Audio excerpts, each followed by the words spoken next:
CPI Lokamaleswaram local സമ്മേളനം ജില്ലാ executive അംഗം KV വസന്തകുമാർ ഉദ്ഘാടനം ചെയ്തു.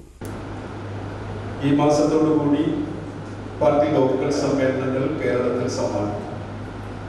അടുത്ത 2 മാസം പാർട്ടി മണ്ഡല സമ്മേളനം നടക്കാൻ പോകുന്നു. തൃശ്ശൂർ ജില്ലയിലെ ആദ്യത്തെ മണ്ഡല സമ്മേളനം കൊടുങ്ങല്ലൂർ കുന്നംകുളത്തുമാണ് സമ്മേളനം നടക്കുന്നത്. അതിൻ്റെ ഒരുക്കങ്ങളെല്ലാം പൂർത്തീകരിച്ചു കഴിഞ്ഞിരിക്കുകയാണ്. 24ാം പാർട്ടി കോൺഗ്രസ് വിജയവാഡയിൽ വെച്ചിട്ടാണ് നടന്നത്. സഹകൾക്കൊക്കെ ഓർമ്മയുണ്ടാകും. ഞാനും സഹവ് CC ബിഞ്ചന്ദ്രനും 24ാം പാർട്ടി കോൺഗ്രസിന്റെ പ്രതിനിധികളായി പങ്കെടുത്ത സഹകരണം. 24ാം പാർട്ടി കോൺഗ്രസ് നമ്മുടെ പാർട്ടി എടുത്ത ഏറ്റവും പ്രധാനപ്പെട്ട രാഷ്ട്രീയ പ്രമേയം.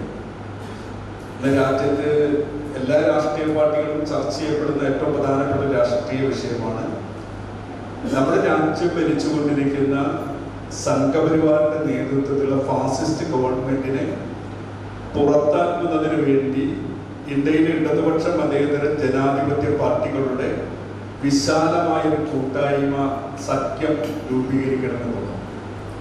ആ പ്രമേയത്തോടു കൂടിയാണ് പാർട്ടി കോൺഗ്രസ് സമാപിച്ചത്. ഇപ്പൊ 2024 പാർലമെന്റ് തെരഞ്ഞെടുപ്പ് നടന്നു. ഇന്ത്യയിലെ ഇടതുപക്ഷ പാർട്ടികളും മതേതര ജനാധിപത്യ പാർട്ടികളും അടക്കമുള്ള ഒരു വിശാല സഖ്യം രൂപീകരിക്കുന്നതിന് നമ്മുടെ പാർട്ടി മുൻകൈ എടുക്കണം എന്നാണ് തീരുമാനിച്ചത്. അതിന്റെ അടിസ്ഥാനത്തിൽ തന്നെ നമ്മുടെ പാർട്ടിയുടെ ദേശീയ ജനറൽ സെക്രട്ടറി സഹ D രാജ അടക്കമുള്ള സീതാറാം യെച്ചൂരിയെ പോലെയുള്ള CPM-ന്റെ മുൻ ജനറൽ സെക്രട്ടറി അടക്കമുള്ള സഖാക്കൾ മുൻകൈയെടുത്ത് ഇന്ത്യയിൽ ഒരു ഇടതുപക്ഷ മതേതര ജനാധിപത്യ പാർട്ടികളുടെ വിശാലമായ സഖ്യം രൂപീകരിച്ചു.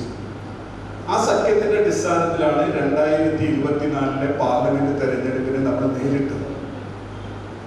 അതിൽ കോൺഗ്രസ് അടക്കമുള്ള, സ്റ്റാലിന്റെ പാർട്ടി അടക്കമുള്ള, മമതാ ബാനർജിയുടെ പാർട്ടി അടക്കമുള്ള ഇന്ത്യയിലെ മതേതര ജനാധിപത്യ പാർട്ടികളുടെ ഒരു വിശാല സഖ്യമാണ് രൂപീകരിച്ചത്. CPI സംസ്ഥാന കൗൺസിൽ അംഗം KG Sivanandan, VR Sunilkumar MLA, CC ബിപിൻചന്ദ്രൻ, PP Subhash എന്നിവർ സംസാരിച്ചു. KK രാജേന്ദ്രൻ സ്വാഗതവും കളത്തേരി ബാബു നന്ദിയും പറഞ്ഞു.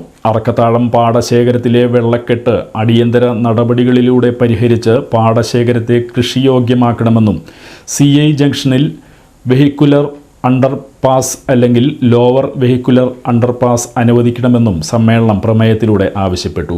PB ഖയസിനെ ലോക്കൽ കമ്മിറ്റി സെക്രട്ടറിയായി തിരഞ്ഞെടുത്തു.